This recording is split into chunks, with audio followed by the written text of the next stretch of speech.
Hello everyone, today I'd like to talk about the album The Greatest by Cat Power, also known as Sean Marshall. Now, before I go on, any Cat Power fans that happen to, get to this video, I suggest you go and find something else to watch. But anyway, so The Greatest. Before I go on, let me mention how I got this album in the first place. Now, the late 2000s, early 2010s was bittersweet, I would say, in terms of people like myself that love music. You would go to these places in the malls or the big box stores that carry music. And around the late 2000s, early 2010s, you could tell that they're starting to close those stores. So when they do, they start to discount, right? And that's, for me, discount, music, everything, that's all good. Bittersweet, though, because now there's no more, right? And I'm a person that, if I go to malls or something like that, I would love to go to a music store and something,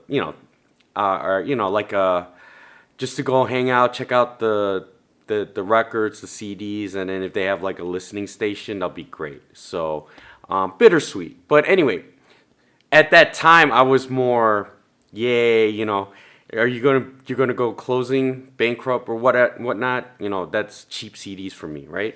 So there's this one store in the mall. I think it's FYE, for your ears or for your eyes, or maybe it means both. I don't know, but they were closing. I think late 2000s, and I went there to look for the CDs, and obviously all the popular ones, whether it's like the top 40 popular stuff at the time, classic rock stuff that's usually popular,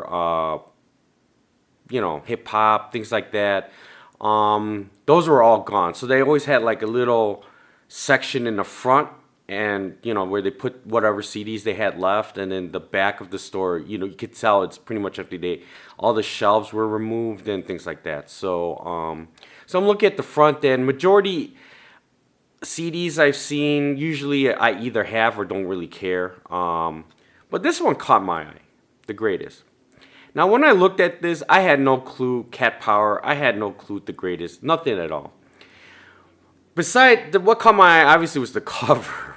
So, don't judge a CD by its cover type thing. Well, yeah, you can fool pretty much anyone with that. But, it's not just the cover. I didn't know who this was. I wasn't going to buy it, even though I think this was discounted like at $3 or something like that. But I looked in the back of the CD, and when I looked back, I didn't recognize anything, from a song perspective either. So I didn't know who Cat Power was. I didn't know any of the songs. But I did notice at the back, it's Matador Records. Now, Matador Records, for those that don't know, they're kind of an indie label, really popular in the 90s. Well, for me at least. The reason why is I was, going to school as a kid, I took Japanese class, and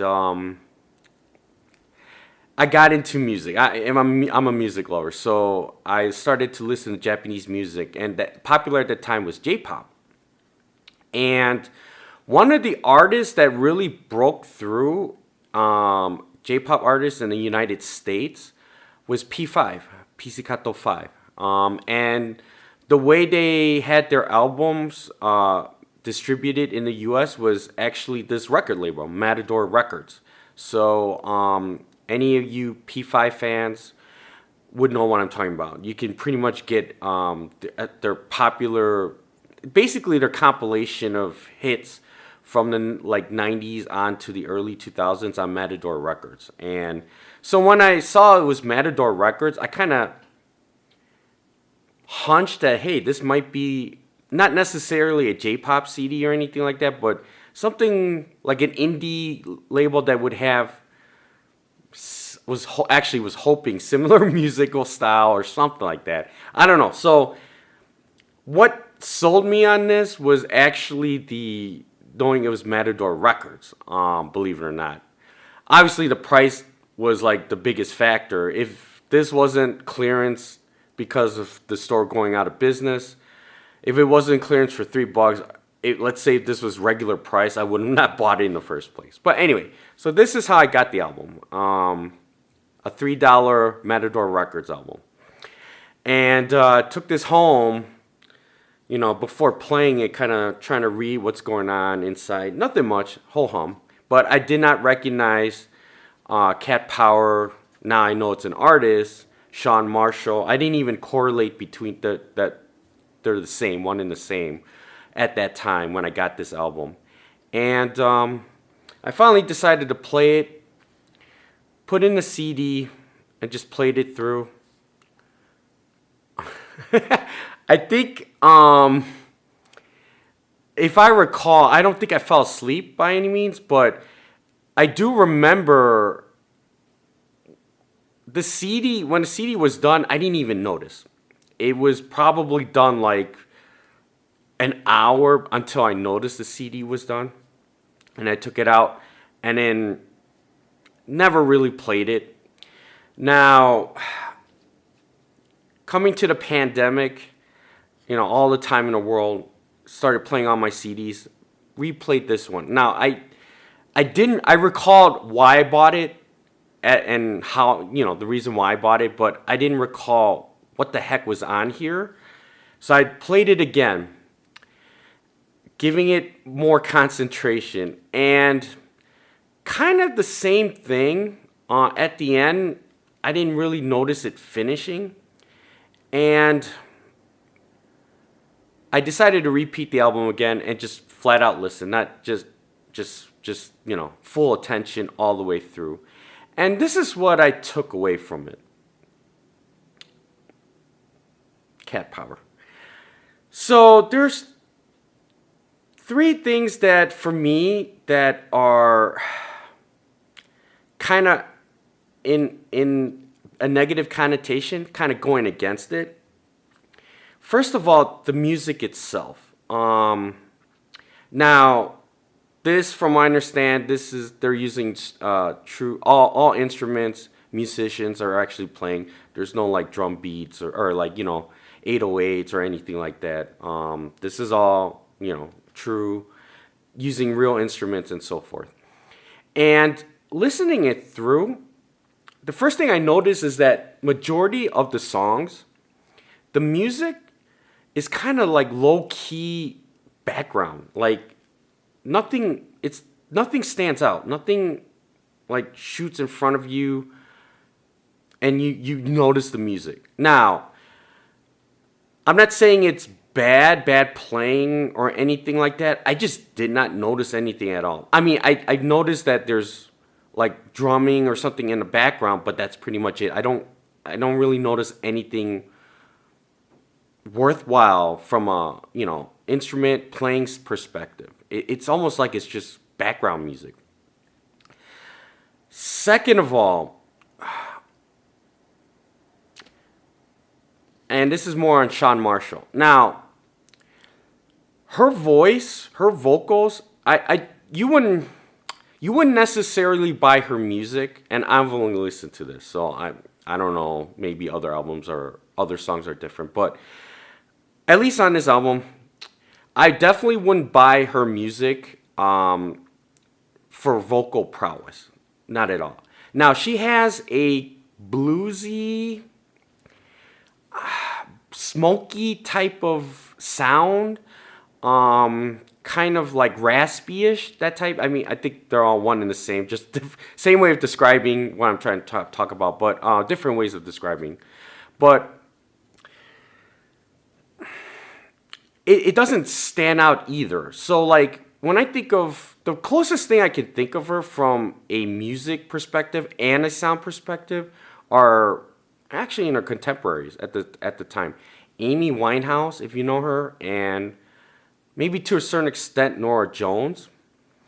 Now, with like a Norah Jones, she has that bluesy sound and things like that too, but it's actually, it sounds good. It's like a soulful, like really good sounding. Amy Winehouse too, a bit. So another person flat I could think of just mentioning a bluesy, raspy sound is Janis Joplin. Now, Janis Joplin, her sound too, I personally wouldn't. I know people like it and things like that, but it's not something I would buy just from a vocal standpoint, like from singing. It's not my thing, but the way she sings, her voice, and the music that's being played, I think kind of matches, and that's why it works. Now, with Sean, again, she has that raspy voice, bluesy voice type of thing, but I barely could hear her on this album. I mean, it sounds like she's trying to sing it, but it doesn't really come out. And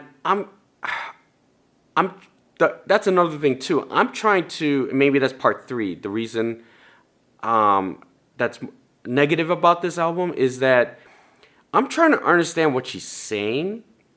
Now, I hear words that come out, but not all of it. So, like, if I'm trying to get complete sentences and things like that, I didn't catch it.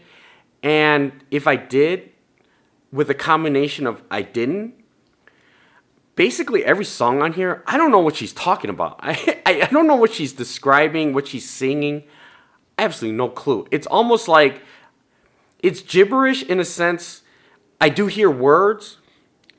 Whether it's articulate or not is another thing, but I do hear words, but putting it as a whole, I don't know what they're supposed to mean, what the meaning of anything is. I really don't know. It's just her singing style, at least on this album, is just I mean, the vocals don't stand out, and I don't understand what she's talking about. So that's another thing with it.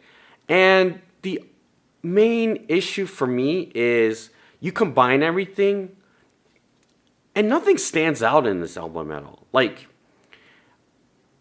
every song on here goes through. I'm not saying they sound the same, but the vibe is the same, where the music, the actual instrument playing, the instruments, everything is just way back, and nothing stands out, nothing spectacular. There's no like like riffs or anything that you start hearing it. Nothing like that. It's just really background music. And then you pair that with her singing, which is, again, I don't think it's, I mean, it's okay for what it is, I guess, especially for that type of sound. But you pair that with not hearing her articulate that well, plus not understanding what she's saying. I don't know. It just, the whole combination is just bad recipe for me. And the other main thing about this is there's no real good melody or anything on here. It's almost like the most unassuming album of songs you can listen to. I mean, unassuming. Maybe it's there's a negative connotation to it, but what I'm trying to get at is each song I listen to goes in one ear and comes out the other. I don't have any recollection of what I listened to, anything memorable, that kind of thing. It's really unassuming. So I don't know. The greatest, and this is supposedly her really popular album. I don't know. I don't know what everyone's, people who like it, I don't know where they're getting at, but this has to be the most unassuming, anonymous sounding album I've ever heard. Now,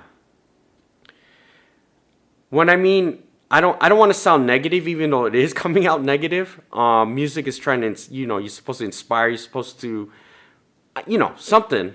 For me, again, it's the one ear in, one ear out. Now, I didn't, listening to, I can count one hand, the number of times I've listened to this album.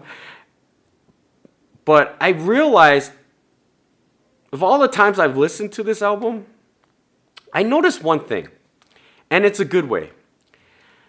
it's unassumingly good in a sense. This, when I do like work, like try to do like when it's a kid doing homework or something, trying to concentrate, things like that. Even today, when I try to like read books or articles and things like that, or do work, I like to put on music, and I like to put on music that doesn't disturb you in any kind of way, good or bad. So before, like when I was a kid, I thought classical music was that, and that turned out to be a mistake because a few times I did it. I think of all the times I did it, I fell asleep. And one time I had to study for an exam the next day, and I freaking fell asleep. So that wasn't a good thing. So classical music for me was out of the question. Now, to this day, the closest I can think that would fit in that category as work music would be ambient music. So, and let me get from a disturbing standpoint. So I want to play music that allows me to work without thinking anything. Like knowing, like I hear music, but it doesn't do anything to me in the sense that, if I'm reading or trying to work or something like that and trying to concentrate,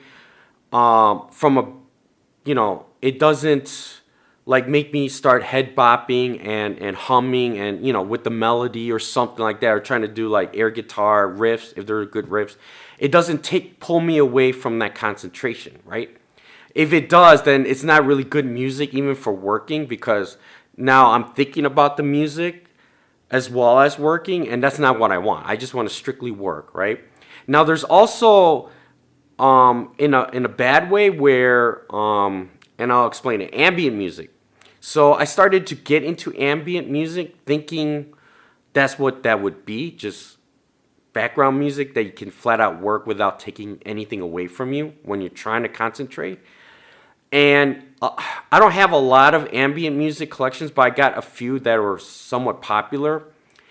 And I'm going to admit, I hate that. And now, ambient music is basically electronic music, right? But without any sort of melody, or I wouldn't say that, but without something that's supposed to like disturb you, make you like tap your feet or anything like that. It's just ambiance, right? It's just maybe supposed to give you the vibe or something, the mood or something like that. But the majority of the ambient music I have, when I play it, there's going to be like certain songs or something that actually piss me off. It's like one of those things where I listen, I'm trying to work, and then all of a sudden I notice the ambient music and I feel like I need to turn it off because it just I don't know, it just makes me like pisses me off or something.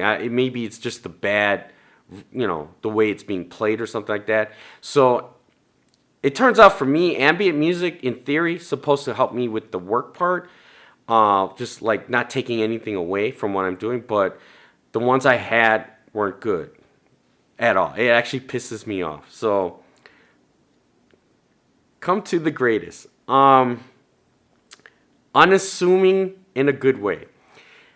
Again, I can count all the times I've listened to it, and each time I've listened to it, I barely notice this. Unless the one time where I fully concentrated on it, not doing any work or anything like that. But even so, I realized one ear in and one ear out the other. It's unassumingly good. I can actually work, and I just realized that too when I first listened to it in the late 2000s when I first got this album. I must have been working or something, and I didn't even notice that the CD finished. I mean, that's how unassumingly good this was. Now, I'm not trying to be as a joke or anything like that. Well, kind of, half-heartedly. But to me, this is the type of music that when you listen to, you never notice anything. It's anonymous. It's just like, it's truly, for me at least, background music. There's no melody or beats that are memorable, guitar or any type of instrument playing that's memorable, and the voice is not memorable either. It's not bad or anything, but it is not great. Like I want to sing along or like, oh, this is great. It's just everything is just maybe the better term would be bland across the board. But for me, for a specific scenario of trying to concentrate and doing work and or reading or things like that, this is actually perfect music. I all the times I've listened to prove that I can concentrate all the way and not even notice this is on. Just and when it's finished, I wouldn't even notice too. I mean, it could be only me, I don't know, but it's good in that sense. In every other sense where you're trying to be a musician, trying to make music to inspire people, maybe head bob, make it, things like that. Music's supposed to engage you, right? Things like that. This doesn't do it. This doesn't do it for me, but it turns out it serves a pretty unique purpose for me, and can't complain. Anyway, if you've gotten this far, if you know Sean Marshall, Cat Power, any of her music. From what I understand, though, this is her first album, and she made a few before this, but this is her first album that had no covers of songs. So that's another reason why it's anonymous to me. It just front to back, I don't know any of the songs. And having said all I've said so far, one ear in out. Now if she started to play something like the Beatles or something like songs from the Beatles, then I probably would have noticed. You know what I mean? Things like that. So I don't know. Anyway, not a diss. Just wanted to give you my background and take on the greatest. And that's all I've got to say. Thanks. Bye.